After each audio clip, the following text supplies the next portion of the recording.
Welcome to Weaving the Blanket, stories of faith, sacrifice, martyrdom, and the emancipation of the Evangelical Methodist Church in Bolivia.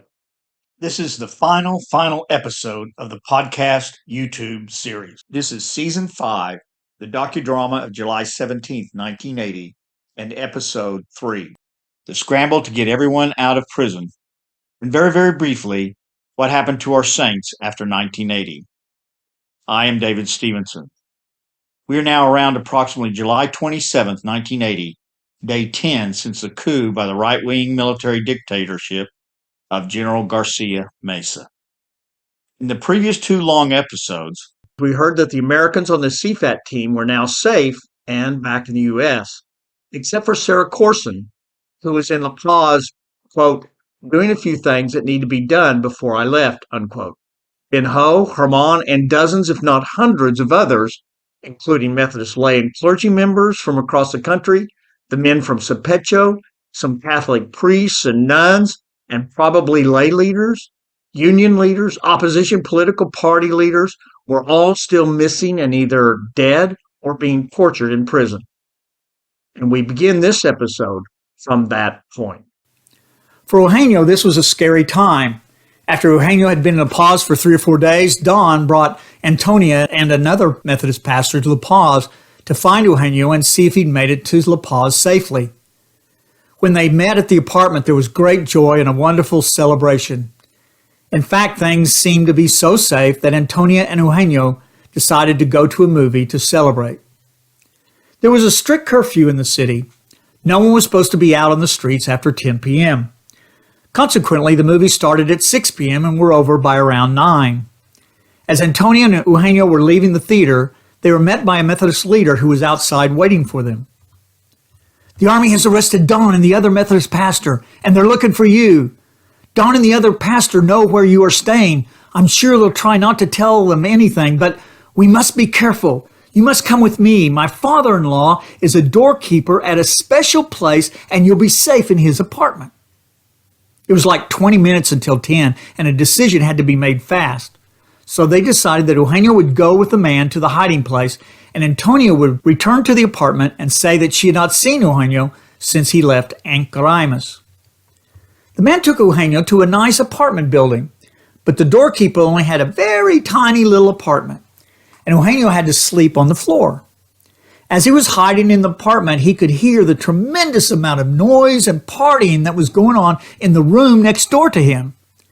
This scared Eugenio because surely the army would come and raid the building for making so much noise after the curfew. Well, after a few days of this, Eugenio finally asked the doorkeeper about all the noise. It was then that he found out that the apartment building was a house of prostitution for the wealthy businessmen and military leaders of La Paz. Apparently, businessmen would work late and at about 9:45 call home and tell their wives they couldn't make it home before the curfew, so they'd spend the night at the office. Then they'd run over to the house of prostitution and spend the night there. As it turned out, this was probably the safest place in the city for Eugenio. Who would look for a Methodist pastor in a house of prostitution? This was in the days before the scandals of big-time TV preachers in the United States like Jim Bakker and Jimmy Swaggart, who were caught with prostitutes. Eugenio still laughs about it. So here I am, a Methodist leader, hiding in a house of prostitution. Very funny, unquote. The next day, Don and the other pastor are gathered up by the paramilitary and taken into the military police's headquarters to be questioned about the whereabouts of Eugenio. But after 4 or 5 hours of questioning, they managed to convince the army that they had not seen Eugenio since Ancarimas. A few days later, Antonia returned to Ancarimas to be with her children, and they stayed apart for several months. Every once in a while, Eugenio would slip into Ancarimas to see his family and to check on the school. Often people asked him how long he was going to stay in Ancarimas. "Oh, a few days," but he never stayed overnight.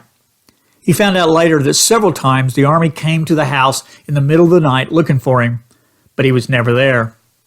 Several weeks later, he discovered the army had replaced him as the principal of the Methodist school in Ancarimas.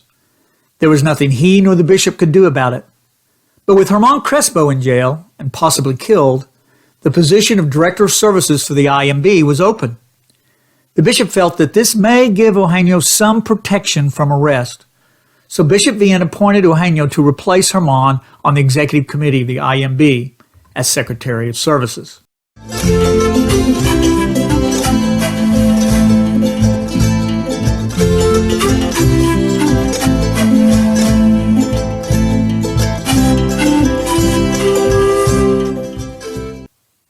July 21st, following week. Meanwhile, back in prison, thankfully, the daily sessions of torture had been stopped. The church was desperately trying to find out who all was arrested and then trying to get the government to admit that they were in jail. It's not unusual during these dictatorships that people would be dragged off the streets and never seen again, murdered and buried in some undisclosed location. Family members would hunt for them for years and even decades to find their loved ones, even if it was simply to recover their bodies so they could have a proper resting place. There was no doubt in anyone's mind that Mesa was fully capable of killing them. The first 2 weeks, the Methodist leadership didn't know where Herman or the others were. Roy May, a U.S. missionary who had some connections with the American embassy, decided to see what they knew. He told the embassy officials, "You must know where these Methodist leaders are and what happened to them. Please tell us." A member of the embassy staff said they would look into it. The embassy official came back the next day and said all of the prisoners were killed. Including Crespo? Yes, including Crespo. Roy was crushed. He forced himself back to the offices of the church to tell them, "They're all dead." All the Methodist prisoners they had rounded up were dead, including Herman, and Ho, and all the rest. Oh my, the impact that moment had on the church. Church leaders selected different people to go and tell the families of these presumed martyrs that their loved ones had been executed. The church leaders decided to send a prominent woman to go tell Herman's wife that he had been killed. When Herman's father-in-law heard that Herman had been killed, he decided to immediately go upstairs and get rid of all the books that Herman had because he feared the military would be coming to the house looking for evidence against him. Funerals began to happen without any bodies all across Bolivia for the presumed martyrs of the IEMB. The wives and the children were in deep despair. The church held a big funeral service for Herman, and yes, that's right, Herman Crespo has already had his funeral. Herman's wife, Elizabeth, was a young mother with a 1-month-old baby girl. Elizabeth cried and suffered deeply. Finally, she just had to find Herman's body. She left the baby with her parents and began to go from one morgue to another. While she was looking for Herman's body, she ran into a relative on the street. She told her what had happened. It turned out the relative was married to a paramilitary. "Let me look and let me see if I can find where he is." The relative went to one morgue after another, gave Herman's name, but he wasn't there. Think about that. She went from one morgue to another looking for Herman's body. Not to the hospitals, not even the jails, but only the morgues. But she found nothing.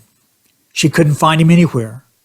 Finally, this relative found out from her husband that the political prisoners were being held in the basement of the Ministry of the Interior on Plaza Murillo. She went there alone and said she was related to the wife of Herman Crespo and could she have his body. They responded, "No, he is alive and he's here in prison." That's how Elizabeth and the church found out that he was alive.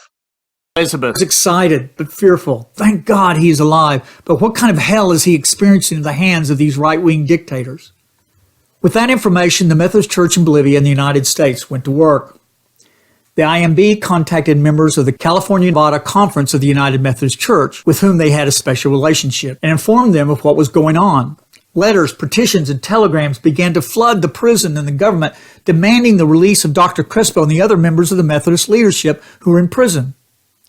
One day, a guard came to the cell and took Dr. Crespo aside and said, "Dr. Crespo, we're having a lot of problems because of you. Look at all these telegrams. They're asking for your life. For each telegram that arrives, you will have 1 session of torture." Herman says we were allowed to call Bishop Vienna and tell him to please stop the telegrams. Word was sent immediately to California to stop them, which they did. However, those letters may have saved many lives because they couldn't kill them in secrecy. Former U.S. missionaries to Bolivia, along with UMC leadership, were calling on their congressional delegations to demand that Bolivian authorities release the Methodist prisoners. Someone who knew a California congressman got the California congressman and then the senator from California to send letters to the Bolivian government along with an implied threats to cut off foreign aid. They also brokered an agreement in which the dictatorship agreed to let Herman out of prison, but that he would be exiled to California under the guidance of the California-Nevada Conference of the United Methodist Church. That did the trick. Herman was soon released. Sarah Corson, who had just recently gotten her team out of the country, was still in La Paz wrapping up things and getting ready to go home. She had just left the IEMB headquarters. He saw Herman dragging himself toward the building. I was the first one that met him when he got out of prison. And he had been really tortured. And Yes. I hardly recognized him. And I said, "Brother, is that you?" We were out in front of the Methodist office, and he was coming up, and he looked up, and he said, "Yes, sister, it's what's left of me." And I said, "What happened?" And he told me what happened to him. And the bishop was leaving at 5 o'clock. He came out, and he said, "Hernan, here you are, and come in, come in." And he said, "You shouldn't be talking to her. You shouldn't be telling anybody anything until you talk to me." They went in, and I left, and I knew the story because he told me. And then the bishop sent a story to the paper that said the opposite, that he was well treated and all that. He had to do it. If he said the other thing, well, they would have come against more Methodist pastors and imprisoned more. Yeah. And so he did what he did to save the others. And so, but anyway, I was glad I knew the truth. But Sarah's struggles weren't over. The Methodist Church had not only started a letter-writing campaign to get Herman out of prison, but it also hired lawyers to get all of the Bolivian Methodists out of jail.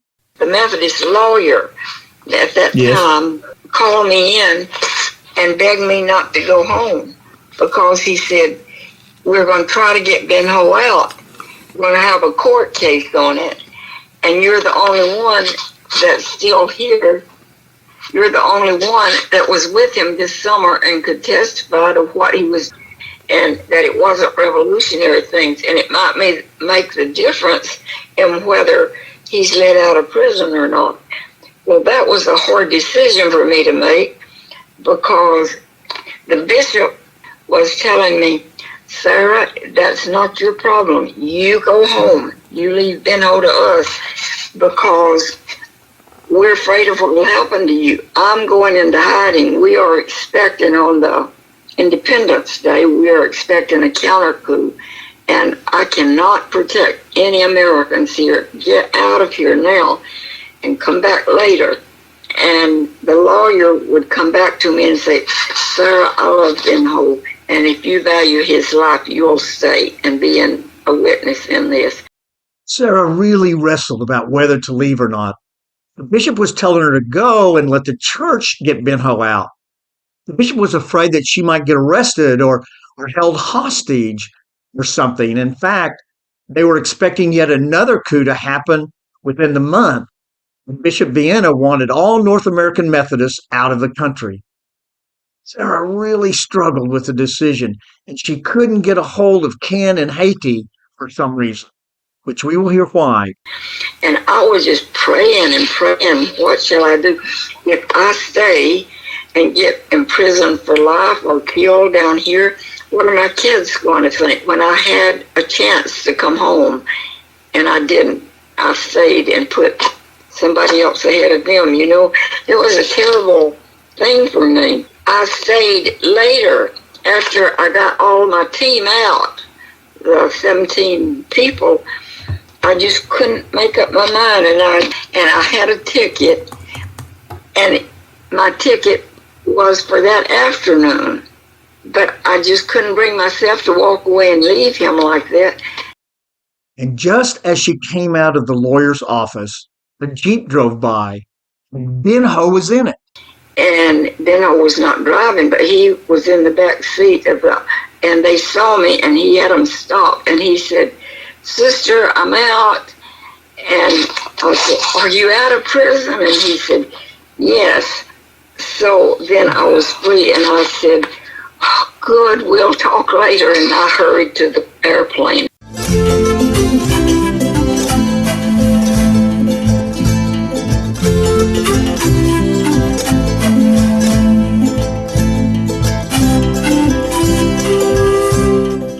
The Mesa regime was feeling more and more confident and began to release the least threatening of the political prisoners. They not only released Herman, they released most of the other Methodists and even dropped the orders to arrest Eugenio Poma. It was another few months before Herman found out that all those prisoners who had been individually chosen to be removed from the prison were not actually murdered, just transferred to another jail. But the intent of the Argentine tortures was to make the prisoners think that they had been executed. That added an element of psychological torture. Their plan had succeeded. Everyone had assumed they were dead. As Sarah Corson was flying to Miami, we began to wonder why she couldn't get a hold of her husband, Ken, and their youngest daughter, who were working in Haiti. When the plane landed in Miami and Sarah was walking through the hallways of the airport, she saw giant headlines on the Miami papers. Hurricane Allen, the hurricane of the century, had just hit Haiti. Well, I'll let Ken tell you what happened. August 1980, when Sarah and her team and Ben Ho were going through all of this, within 1 or 2 days of that, my youngest daughter and I were blown out of 3 houses, literally, by Hurricane Allen in Haiti, which was at the time the strongest storm of the century.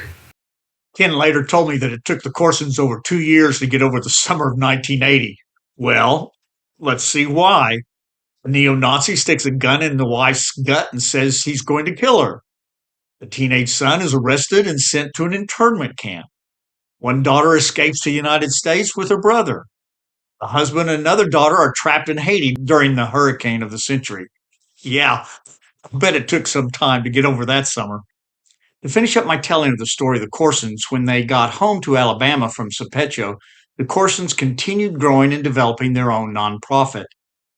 They realized that they had found what they and I believe is the key to sustainable, appropriate technology development in small rural villages throughout the developing world.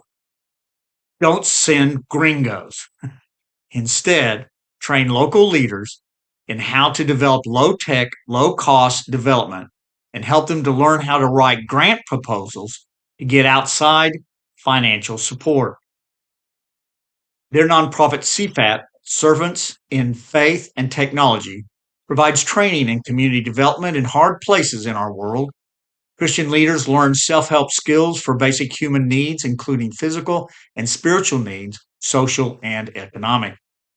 CFAT integrates body, mind, and soul and is a Christian nonprofit. I visited in June of 2021, and it's an amazing place. They have several great programs. They had small huts built there in Alabama in the styles of how poor people in various parts of the world live. My favorite, of course, is the bamboo hut designed like the one that they lived in Campeche. And then they bring in school groups, church groups, vacation Bible school kids to come and look and live in those huts. They even have an inner city third world slum with tin roofs. For high school and college kids, they have them come and live in the slum for 2 to 3 days, and they have to barter, beg, and steal to get enough food to eat or a place to spend the night. CFAT raises awareness and needs of global issues, providing opportunities for people to get involved personally, both to learn from and to serve alongside those with scarce resources. Since its founding in 1979, CFAT has trained church and community leaders from more than 80 countries. They have helped thousands of North Americans leave their comfort zone and cross into other cultures and social strata and become one in Christ. And most importantly, they have these amazing 4-week training workshops. They bring in community leaders from poor villages across the world and teach them appropriate technologies like water catchment systems and hand pumps and making brick and community organization and even grant writing to get the funding. There is a link to CFAT's website at sifat.org, cfat.org, on the Weaving the Blanket page for this podcast. If you are ever going through northern Alabama, you need to stop and meet Ken, Sarah, and Tom. They'll be glad to visit with you.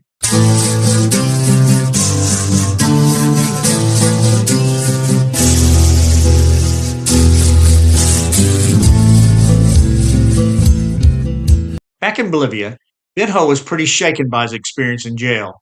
Supecho became a growing town when the world's most dangerous road ended up going through Supecho. Besides, the community now had tilapia ponds large enough to raise fish big enough to fry, as well as fingerlings for the ponds. The agriculture in the area was diversified. They had clean water and a sanitation system. Well, Benjo felt that he would be watched too closely in Supecho. So Benjo and his family chose not to go back to Supecho, but instead he decided to return to his hometown of Quisampuco, which is in the department of Potosí. He was shocked to see the level of poverty that existed there, which was far worse than Supecho, especially after all the work that had been done by him and the Corsons and so many others in that community. And so once again, Benjo went to work. He continued to run Cimitec, a nonprofit he organized, which really was the parent of CFAT.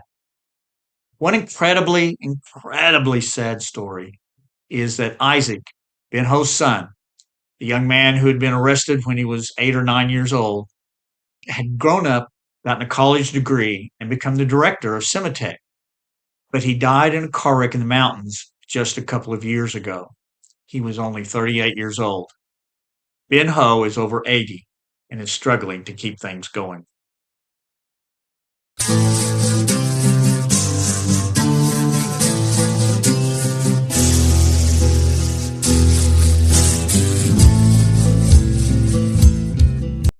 Meanwhile, back to Herman in 1980. When Herman arrived in California, they put him in a very nice home. They opened up the freezer and said, "Look, you have plenty of food for 6 months." He had everything in that house. However, they didn't provide him with anything to do. Within 2 weeks, he was bored. Herman wanted to share his story with the churches of California, but the leadership felt the story was just a little too radical for him to tell it. As you can tell, we think just the opposite. I think it's an amazing tale of a man with a radical faith willing to risk his life to bring democracy to his country, and a man of great faith who would not give in, even under the threat of torture and death. Herman's family was still in La Paz, and he was lonely and bored in California. So he moved to Lima, Peru, where he would be closer to them, and because he thought that General Mesa would not last very long. Well, Herman was wrong. Mesa stayed in power for over 2 years. Life was hard for Herman in Lima. Herman wrote to the Methodist Bishop of Peru and said, "I'm a Methodist. Please help us. The only thing we need is a room where we can sleep." The Methodist bishop said, "Okay, we're going to give you the room, but please don't come to our churches. I understand you. I love you, but I don't want you visiting with my congregations. So you can have a room, but don't come to our churches." The Methodist Church of Peru, like so many Methodist churches in Latin America, is made up primarily and almost exclusively of urban, often educated middle-class families. The Methodist Church of Peru dislikes the kind of problems that Herman constantly pointed to throughout his life, particularly related to indigenous peoples in that country. Herman's experience of the Methodist Church in Peru was not good. He describes it as a church who believes in the gospel, but with one eye closed. They serve the Hispanic, educated people of the cities, but close their eyes to the Aymaras and the Quechuas in their midst. Because he was a political refugee, no one wanted to hire him, despite his medical education. The first job he found was to peel grapes for the big parties of the rich of Lima. Dr. Crespo had gone from medical doctor in Sweden to La Paz, the peeling grapes in Lima.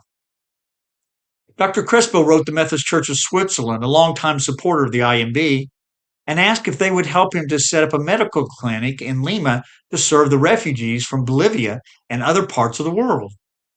They agreed, and Dr. Crespo spent the next 2 years running this clinic. Herman's wife and family were eventually able to join Herman in Lima. During this time, the United Nations Committee on Refugees heard of Dr. Crespo's work and invited him to attend a meeting in Costa Rica. And at that meeting, to his surprise, he received a special award in recognition from the United Nations for his work with the refugees. In 1983, there were once again a series of strikes by the people. While few Methodists were involved in the leadership, the Methodist people were once again in the front line of the marchers and manned the barriers. These strikes eventually led to an end of the dictatorship and new elections. The people voted, and for the third time, they brought back, yes, that good guy trained by the Methodists and the American Institute, Hernan Silas Suazo. Finally, Dr. Crespo was able to return home. Dr. Crespo was once again took over the role as the Director of Medical Services for IEMB. Dr. Crespo stayed in the leadership of the IEMB throughout the 1980s and early 90s. He traveled extensively throughout California, Oklahoma, and elsewhere promoting the work of the IEMB. Dr. Crespo is a mestizo person. Most mestizos and Hispanics have left the IEMB because the leadership had been taken over by Native and Aymara Indians. The problem of racism in Bolivia is almost unbelievable. During the 1980s and 90s, whenever the government needed to speak to a representative of the IEMB, they inevitably called on Dr. Crespo, even though he was in about the third tier of the conference leadership. The reason for this is that although most Bolivian Hispanics feel that Herman had betrayed his race by working with those Indians, at least he is one of us, and he doesn't smell bad, and he's not a stupid Indian. So up until the momentous election of 2005, Dr. Crespo handled most all of the contacts between the government and the Iglesia Evangelica Metodista in Bolivia.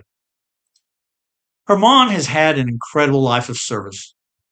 In the 1990s, as new younger leadership began to grow in the IEMB, Dr. Crespo went on to work with Save the Children and other non-governmental organizations which work for the health, well-being, and civil rights of the oppressed indigenous people of Bolivia. Somewhere around 2000, Herman joined the indigenous political party which was striving to bring equality and justice to Bolivia. And in the stunning election of 2005, that party won the national elections and came to power. Herman was appointed by the president to be the Vice Minister of Health. His responsibility was to be one of a few leaders who were to develop a universal healthcare system which would provide very, very basic Western-style medicines, vaccines, and vitamins to all Bolivian citizens for free. Herman and his group were able to organize and get the government to implement this universal healthcare system, which included all Bolivians and continues even today. And they got it all done in less than 6 years. For the first time, every pregnant woman could get prenatal vitamins and training about nursing their babies. Illnesses and injuries were treated, and the most basic medicines were highly subsidized by the government. According to the United Nations, the life expectancy in Bolivia went from 65.3 to 71.5 in less than 15 years, mostly due to the universal health care and neonatal vitamins and nutritional education for pregnant women instituted by the new healthcare system. And Herman was one of the key crafters of that program. After that, Herman left the government over some concerns about the direction the party was going and worked in private hospitals. As his health deteriorated, he moved down to Tarija in southern Bolivia, where it is lower, warmer, and he ran a hospital there. During COVID, Herman worked incredibly long hours every day as they fought to save lives, but often lost the battle since they were without respirators or vaccines.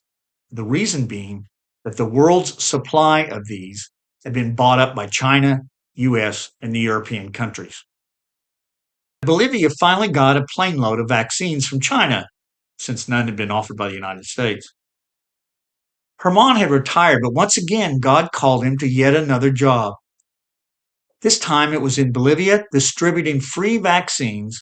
In Bolivia, distributing free vaccines when there aren't enough for everyone is a sure formula for bribes and giving priority to family and friends.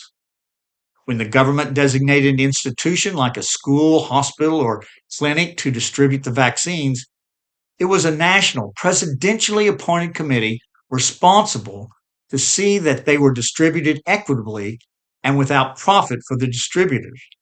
And there were 4 persons on the committee, and one of them was Herman. By the way, Herman told me that of all the institutions they examined, the institution who did the best and most equitable distribution was the Methodist-run American Institute. Yay! Today, Herman still runs a small hospital in Trujillo with his wife Elizabeth and surrounded by children and grandchildren.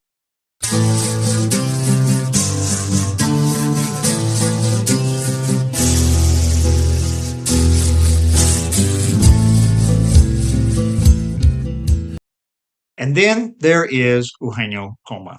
When democracy returned to Bolivia, Eugenio continued as the Director of Services for the IEMB. Herman was hired to work under Eugenio as the Director of Medical Services, which made him responsible for running the IEMB's rural medical clinics, the Methodist Hospital in La Paz, and a variety of other things. In January of 1986, the independent Evangelical Methodist Church of Bolivia held its election for bishop. Bishop Leontine Kelly of California Nevada Conference was there to observe and to aid in the consecration of whoever was going to be elected bishop. When the ballot was taken, Eugenio Poma had been elected. However, Bishop Kelly said, "You can't elect Poma. He's a layman. You must elect an ordained pastor." So she demanded and got a second vote. Only this time, Eugenio won by an even larger margin. At this point, Bishop Kelly remembered her Methodist history and how the United Methodist people had elected Francis Asbury to be their bishop in the first conference in 1779 in the United States. Asbury was also a layman, so the conference ordained him one day and consecrated him bishop the next day. Bishop Kelly decided to do the same thing. Eugenio was ordained as a Methodist pastor, and he was a pastor for exactly one day. The next day, he was bishop. It was still very unusual to have an indigenous person in any leadership position for any institution in all of Bolivia. Eugenio, in being elected bishop, followed in the footsteps of Bishop Zacarias Mamani as only the 3rd indigenous person in Bolivia to head up a nationwide organization next to the Miners' Union and the Peasants' Union. Because of racism and because of the church's active leadership in the resistance of the 1980 coup, and because the Methodist Church was one of the strongest voices on behalf of the poor indigenous people of Bolivia at the time, the bishop of the IEMB has, more than once, become a target. A few weeks before Eugenio's election as bishop in 1986, Eugenio's youngest son came wandering into the house and told Antonia, "Someone left us a present out front." "Oh, what is it?" "It's a clock with some sticks on it." The family rushed to the back of the house and called the police. The bomb had been timed to explode in the early evening when they knew that Eugenio would be home, but he happened to be home early, and fortunately the bomb was disarmed before it blew up. However, as a result of this close call, the children were once again traumatized. Another time, Bishop Poma had been detained by the security guards at the airport in La Paz upon his arrival from some meeting in the United States. The plane had arrived early in the morning hours, and the young lieutenant didn't know what he was supposed to do with Eugenio after he arrested him. He just knew he was supposed to arrest him. So he held him for a while and tried to call his superiors, but they were nowhere to be found at that time in the morning. So finally the young man said, "Well, do you have any money?" "Yeah, I've got $200 American. Let's have it." And he paid the lieutenant, and the lieutenant let Bishop Poma go. In 1989, I asked Bishop Poma why the Methodist Church was always in trouble with the government, and in particularly with the military governments. Bishop Poma told me, "We know we are watched by the government. I guess it's because wherever Methodists get together, we make noise. Why? Because we simply read the Bible and believe it. We tell the truth, we do justice, and we know we are not alone." He said, "David, the government looks around and says, who's telling these Indians they have worth? They have a right to have a voice in their own government. The government looks around and says, it's the Methodist Church that's teaching them such dangerous things." As it turns out, the Criollo elite had a very good reason to fear what the Methodist Church, empowered and emboldened by the Holy Spirit, was teaching the indigenous people. It would, soon enough, in 2006, lead to real democracy, bring down the structures of racism and oppression, and turn the leadership of the country over to the indigenous people themselves, who were the majority of the country. And there's another great story about Eugenio. In 1986, right after Eugenio was elected the bishop, at one of the first meetings with the executive committee of the IEMB, he asked this question. Since the Aymara revolution within the IEMB in 1970, we have concentrated our work in Bolivia. However, John Wesley, the founder of the Methodist Church, said that the world is my parish, and we should be in mission to some other part of the world. Which country in the world has the greatest need to hear the gospel as we know it? Well, everybody in the room laughed. They all knew what that country was, but someone spoke and says, "Bishop, we don't have enough money to send a missionary to that country." And Bishop Poma said, "I know what we'll do. We will invite them to come here. And they will think that the primary purpose is to bring us medical help and to help us build churches. However, they will eat what we eat and sleep where we sleep. They will worship with us. They will hear our stories. They will taste the chill wind of the Altiplano, and they will be transformed." So they sent an invitation to that country to come. Now, on a personal note, I was the pastor of a small new church startup in Woodward, Oklahoma at the time. Our church had an average attendance of about 60, 70 people, maybe 80. Our church wanted to send a medical team to some third world country to provide health care.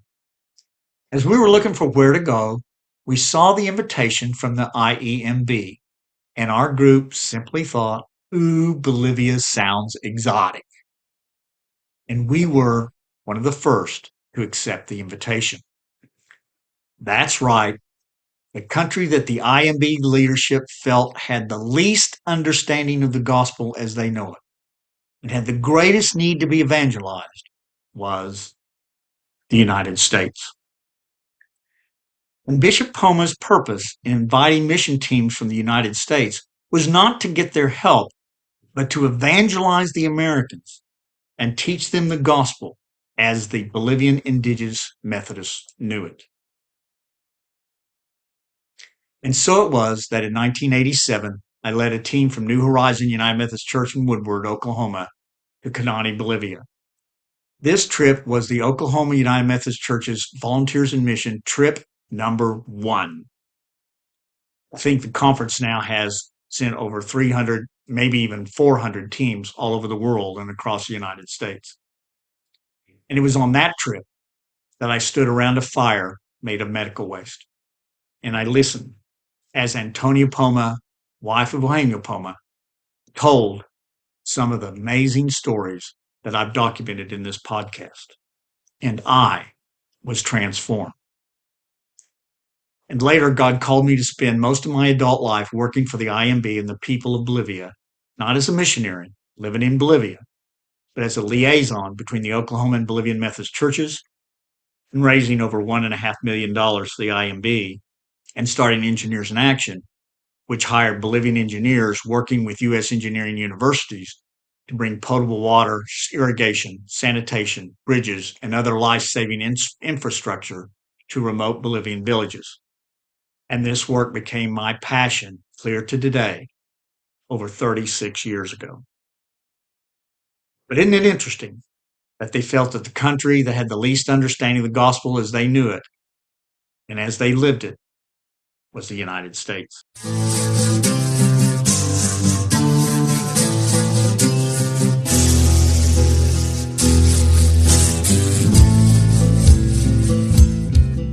Bishops in the IEMB are elected for only 4 years, and then they become bishops emeritus, a nice title, but with no authority.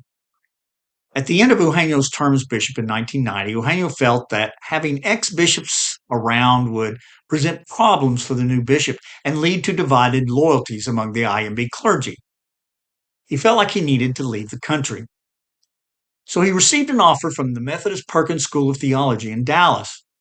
What is remarkable is that he was there for two purposes. First, he was a student, and he eventually received his Master's of Divinity diploma from Perkins in 1993. And secondly, he taught at the seminary a class on evangelism and missions. He was both a student and a professor. It's pretty cool. Upon graduation, Eugenio was once again looking for a job. He then saw a small ad in a Methodist publication which announced that the World Council of Churches was looking for someone to become the spokesperson for indigenous people at their headquarters in Geneva, Switzerland. For those of you who don't know, the World Council of Churches is an organization of many of the major Christian denominations that works on Christian unity, building bridges between different denominations, and which develops joint projects to help churches in the developing world. But the leadership felt that the voices of the indigenous around the world were not being included by those representatives that the members' churches sent to the World Councils. So they decided to have a specific position to represent the indigenous in their work. On a whim, Eugenio applied. The World Council then sent an email to Eugenio and apparently many others all over the world that said to apply he had to give a work plan of what he would do as a representative of the indigenous peoples of the world.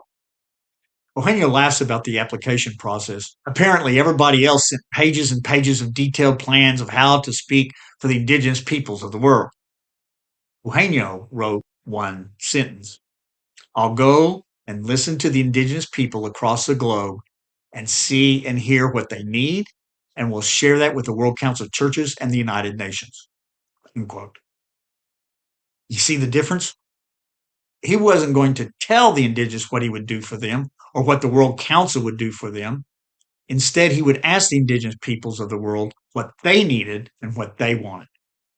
A break from the traditional paternalistic attitudes of Western countries toward the Third World. And the World Council selected him. For the next several years, Eugenio became the spokesperson for indigenous people and traveled all over the world. He visited with such groups as the Aboriginals of Australia, Native Americans of Canada, Alaska, African tribes, and others. His views and insights were valued not just by the World Council of Churches, but also by the United Nations. He spoke several times to various committees and subcommittees of the United Nations in New York. In 2006, because of funding issues at the World Council of Churches, the WCC closed out Eugenio's position. So Eugenio returned to Bolivia and was looking for work. In August of 2006, I was at the centennial celebration of the IEMB in La Paz, which I will tell you about at the end of this episode. Remember that in December of 2005, there was a stunning election in which Bolivia elected an Aymaran as president of the nation. Well, while I was there for the celebration, I had dinner with Eugenio and Antonia in their home in La Paz, and the phone rang. Eugenio, listening on the line, immediately stood at attention. Yes, sir. Thank you, sir. I will consider it. Yes, sir. I'll be there. Wow, Eugenio, who was that? Eugenio, a bit shaken, said, it's the new president of the country, Evo Morales. He has asked me to a meeting to discuss me joining the government and becoming the Bolivian ambassador to Denmark. The ambassador to Denmark was an especially important job because Denmark provided more aid to the Bolivian government than any other country in the world. Later, Eugenio told me that he didn't want the job and was going to turn the president down. After all, he didn't know anything about diplomacy. He didn't know how to say one thing but mean something else. He had no experience and never been in a government, and he wasn't political. But at the meeting with the president said, look, Eugenio, I was elected to bring indigenous people into the government. And I've come to realize that most of the educated indigenous people of Bolivia were educated by the Methodists. So I'm including many Methodists in the government. and I've already hired Dr. Herman Crespo to be a Vice Minister of Health for the government. And then the president continued, you are the only indigenous Methodist who has international experience. You worked with the World Council of Churches in Geneva. You've spoken at the UN committees on indigenous issues. You've lived in the United States, and I need you. Eugenio couldn't refuse. And before long, Eugenio and Antonia were on their way to Copenhagen. Eugenio has told me several wonderful stories about his time in Denmark. In the previous Criollo government of Bolivia, the ambassador to Denmark received a salary which was comparable to those of other ambassadors to Denmark, but which was a huge salary for a Bolivian. The Bolivian ambassadors had a stipend large enough to rent a very large and nice apartment in Copenhagen, large enough to serve as the Bolivian embassy. And they had enough money to hire limousines to take them to state dinners and other affairs. But this was a new president of Bolivia was definitely different. He immediately cut his own salary as president of the country from $200,000 a year, equivalent to about $1 million or more, to $40,000 a year, which is still a big salary in Bolivia. And he cut the salaries and stipends of all the government employees, especially at the top. Eugenio found that he barely had enough to rent a small apartment for he and Antonio in the red light district of Copenhagen.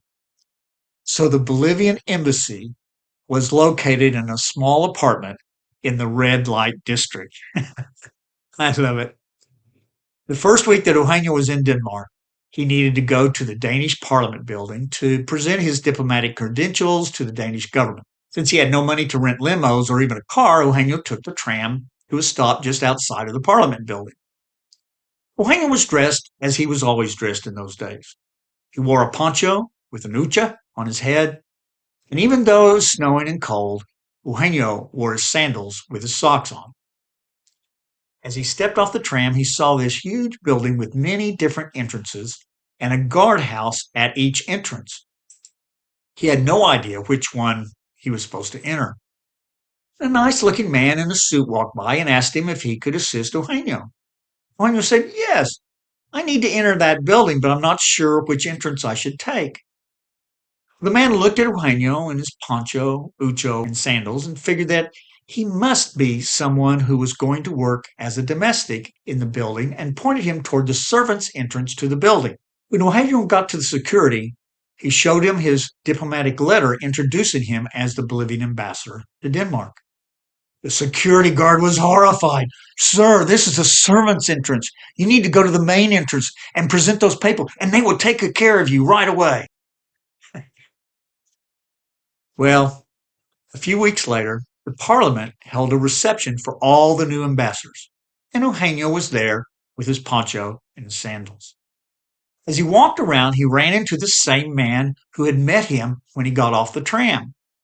It turns out that man was a member of Parliament. He was embarrassed to find out that this man who he thought was a migrant worker was in fact the Bolivian ambassador. You're the new ambassador for Bolivia? I'm so sorry for assuming you worked here as a janitor or something. Eugenio dismissed the misunderstanding and visited with the member of the parliament for a little while. Then the parliamentarian, cleaned his glass with a spoon to get everybody's attention and said, I want to introduce you to the new ambassador from Bolivia. I have seen the previous ambassadors from Bolivia come dressed in tuxes and arriving in limousines.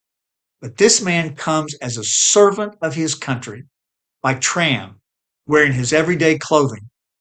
Please welcome His Excellency, Ambassador Eugenio Poma of Bolivia. Click, click, click, cling, cling, cling, cling, cling, cling, cling, and everybody clanged. A few weeks later, Eugenio and Antonio were summoned to meet the Queen, Queen Marguerite II. Of course, the Danish government had vetted all the ambassadors and learned their histories, but Eugenio's background story was totally different from any of the other ambassadors, for sure. Eugenio had been instructed to wear a tuxedo, Antonio to wear a dress. Never sit in the presence of the Queen. Never turn your back on the Queen. Even when you're leaving, walk backwards. But, Eugenio didn't have the money to rent a tux. And besides, They probably didn't have any his size. So Eugenio decided to wear his poncho and sandals, and Antonia wore a dress. The staff was not happy with his garb, but they sent Eugenio and Antonia in to see the Queen anyway. Now, apparently, she was meeting all of the new ambassadors, and was usually a quick, "Hi, glad you're here, thanks for coming, we look forward to working with you" type of conversation. But the Queen began by saying that she had heard a lot about Eugenio, his life in Bolivia, and his presence in Denmark.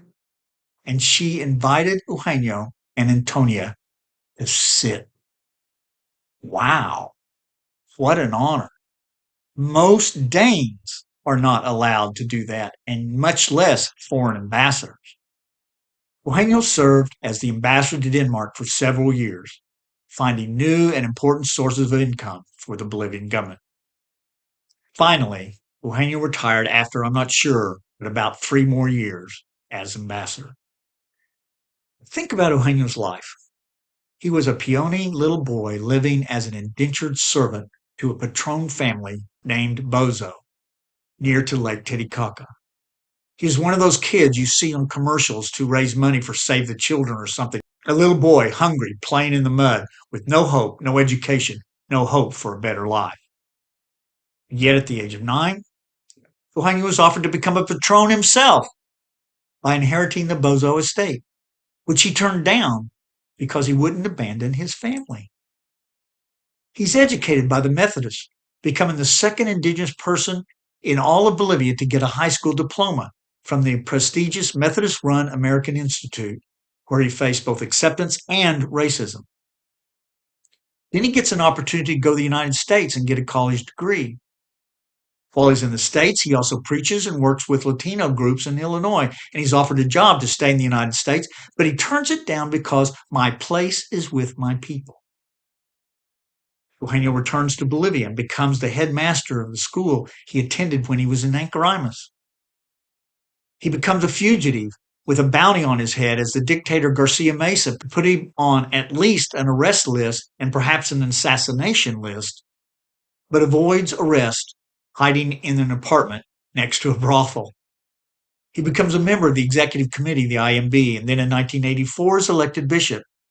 He serves there for 4 years, goes to Dallas, gets his seminary degree, becomes a spokesperson for the indigenous people for the World Council of Churches, and speaks at UN committees about indigenous people. And finally, he's invited to sit before the Queen of Denmark as Bolivia's ambassador. Amazing.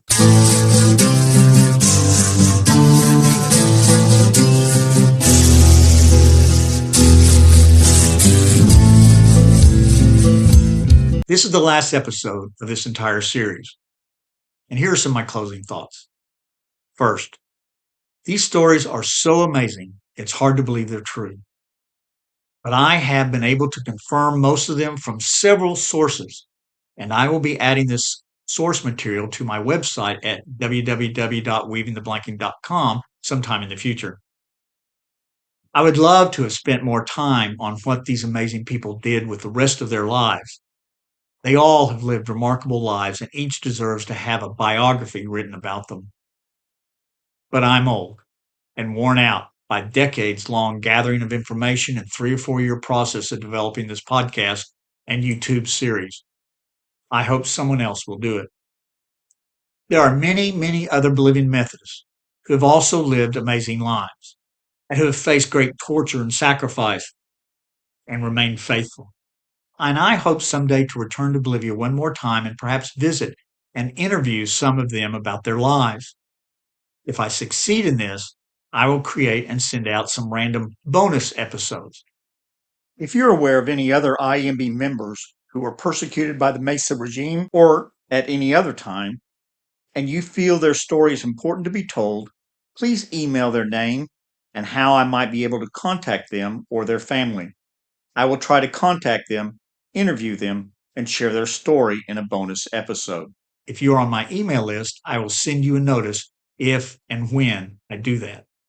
If you're not on the list and you would like to get on those notifications, please send your email address to my email address, which is CulsaDStevenson For the Bolivian Methodist listeners of the Spanish version, Tiendo el Aguayo, Historia de Fe, Sacrificio y Misterio de Iglesia Evangelica Metodista in Bolivia, which has over 200 listeners, I believe it is vital that the IEMB and especially IEMB pastors remember these stories. Share these stories with your congregations and use them as sermon illustrations. The history of the Iglesia Evangelica Metodista in Bolivia is a rich history of sacrifice, faith, and martyrdom. For about the fourth time, I want to once more add this note. In seminary, I learned that for the first 300 years of Christianity, the church was, of course, an outlawed and highly persecuted people. It wasn't until the conversion of Emperor Constantine that allowed Christianity to become the state religion of the Roman Empire. Today, persons are given the title saint because they're perfect people or do miraculous deeds in their lifetime, and because after they died, someone prayed to them and a miracle happened. But before Constantine, the church had a much similar definition of a saint. A saint is anyone who's been arrested, tortured, or martyred for the faith. It had nothing to do with them being perfect people or having brought miraculous cures for people. It was quite simple. If you've been arrested, certainly if you've been tortured, and definitely if you've been martyred for the faith, even if you weren't anywhere near being perfect, you were given the title saint, even if you were still alive. By that definition, Benjamin Paredes, known as Ben Ho, Dr. Herman Crespo, Tom Corson, and 3 men of the CFAT team, and all the other Methodists arrested and jailed during this time and at other times among the many living saints of the Iglesia Evangelica Metodista in Bolivia. I believe these stories are important. For the North American audience of Weaving the Blanket, which is about 50 people, I hope these stories will have the same effect on you as they did on me. I hope you see the difference of a theology of the cross versus a theology of prosperity. As one Bolivian told me, we don't ask God what he can do for us. We ask what we can do for God. That's the gospel of the cross. That is the biblical faith of the apostles and the Christianity of the first 300 years of oppression, torture, and murder of Christians by the Roman Empire. And I believe it is the faith that is needed now to overcome the storyline of the gospel of prosperity that teaches that if you become a Christian, it will guarantee your health, wealth, and happiness. One last story. You've heard parts of this, but you haven't heard the dramatic conclusion. As I mentioned several times, the Bolivian national elections of December 2005 were an incredibly dramatic national election.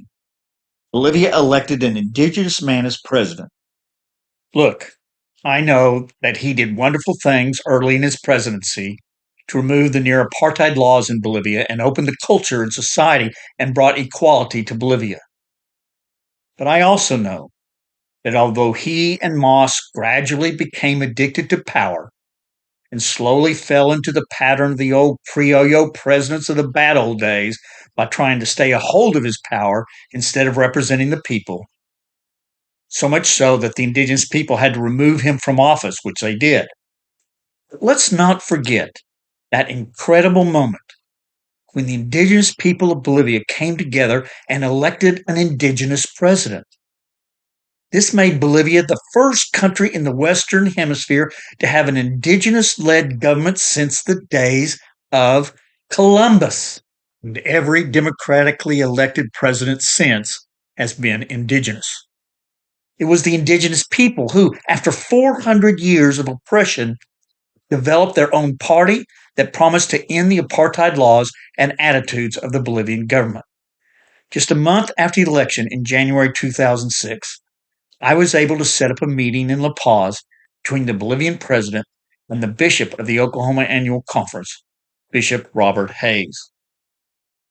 Bishop Hayes is a black man, and he told the new president of Bolivia, "Mr. President, I think I know what the indigenous majority of Bolivia feels about your election. I'm leaving here and flying to Washington, D.C. tomorrow to attend the inauguration of the first black president of the United States, Barack Obama. My people have been waiting for over 200 years for him. And then he said, the indigenous people of Bolivia have been waiting for over 400 years for you. It was an electric moment. 8 months later, there was a grand centennial celebration of the IEMB in August of 2006. 5,000 Methodists from across the country came together to celebrate 100 years of evangelism and service to the people of Bolivia. I was again in Bolivia to attend the centennial. There was a grand parade of Methodists down the main Prado in the capital, where only 50 years earlier the indigenous weren't allowed to walk. The people wore symbols and carried signs celebrating the IEMB, which only 25 years earlier the Bolivian government had targeted the IEMB and its leaders for arrest and torture. We all gathered at a great basketball arena and began worship. But then there was a sudden commotion. Everyone on stage left, and we didn't know why. And then the newly elected indigenous president of Bolivia walked onto the stage. The crowd went nuts, and he spoke to the crowd. Over the last 30 years in our work to bring justice, equality, and democracy to the indigenous majority of Bolivia, I have encountered many Methodists, the president said. We never coordinated or planned our actions together. Ours was a secular movement, and the Methodists are a spiritual movement. But whenever we were on a march and we found ourselves without food or supplies, it was the Methodists who fed us. When we faced the dogs and the water cannons, it was the Methodists who were standing facing them with us. And when we were in jail and being tortured, it was the Methodists who were in the jail cells next to us. No one has stood with us through the time of trial as much as the Methodists. And so I'm proud to bestow the highest honor available to the Bolivian government, the Order of the Condor of the Andes, to the Iglesia Evangelica Metodista in Bolivia for 100 years of evangelism and service. Wow, it was electric. After the president left the stage, I heard a familiar voice shout at me from across the arena in English. David! It was Herman Crespo. I hadn't seen him for a couple years. Herman! We hugged. What have you been doing the last few years? What's your job now? David, I am a vice minister of health, working on building a universal health care system for all Bolivians. And I said, Herman, when you were lying on the floor of the prison being tortured by the Bolivian government, did you ever believe that you would be the Bolivian government? And Herman started to speak, and he choked up and stopped. And he tried again, but he couldn't say anything. Finally, he simply said, God is good. God is good. Herman Crespo sent a letter to Skytook United Methodist Church in Oklahoma to be read at the farewell banquet on the day that I transferred from being their local pastor to becoming the full-time liaison for the Bolivia-Oklahoma Methodist Partnership in 2010. He wrote, most people are born into their home country, but David chose to be a Bolivian, and he is a Bolivian. I've never received a greater compliment in my life. Thank you for listening and watching.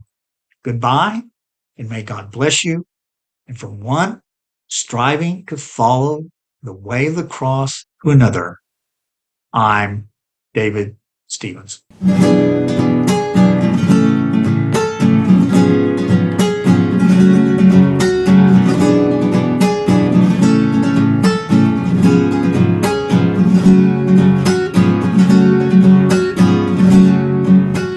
Bendice Dios a Bolivia, esta patria de mi amor, pues ella sigue esperando un futuro promisor. En la montaña y el valle, en la llanura tropical, el pueblo sufre y anhela paz, justicia y libertad.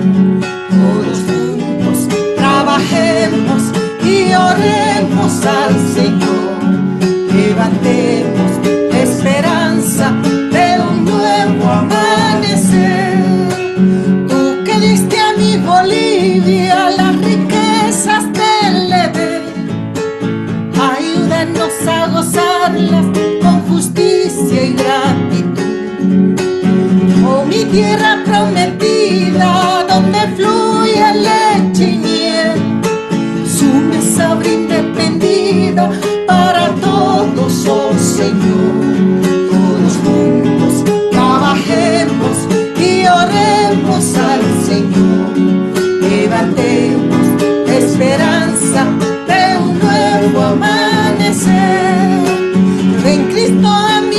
Bolivia nace en cada corazón.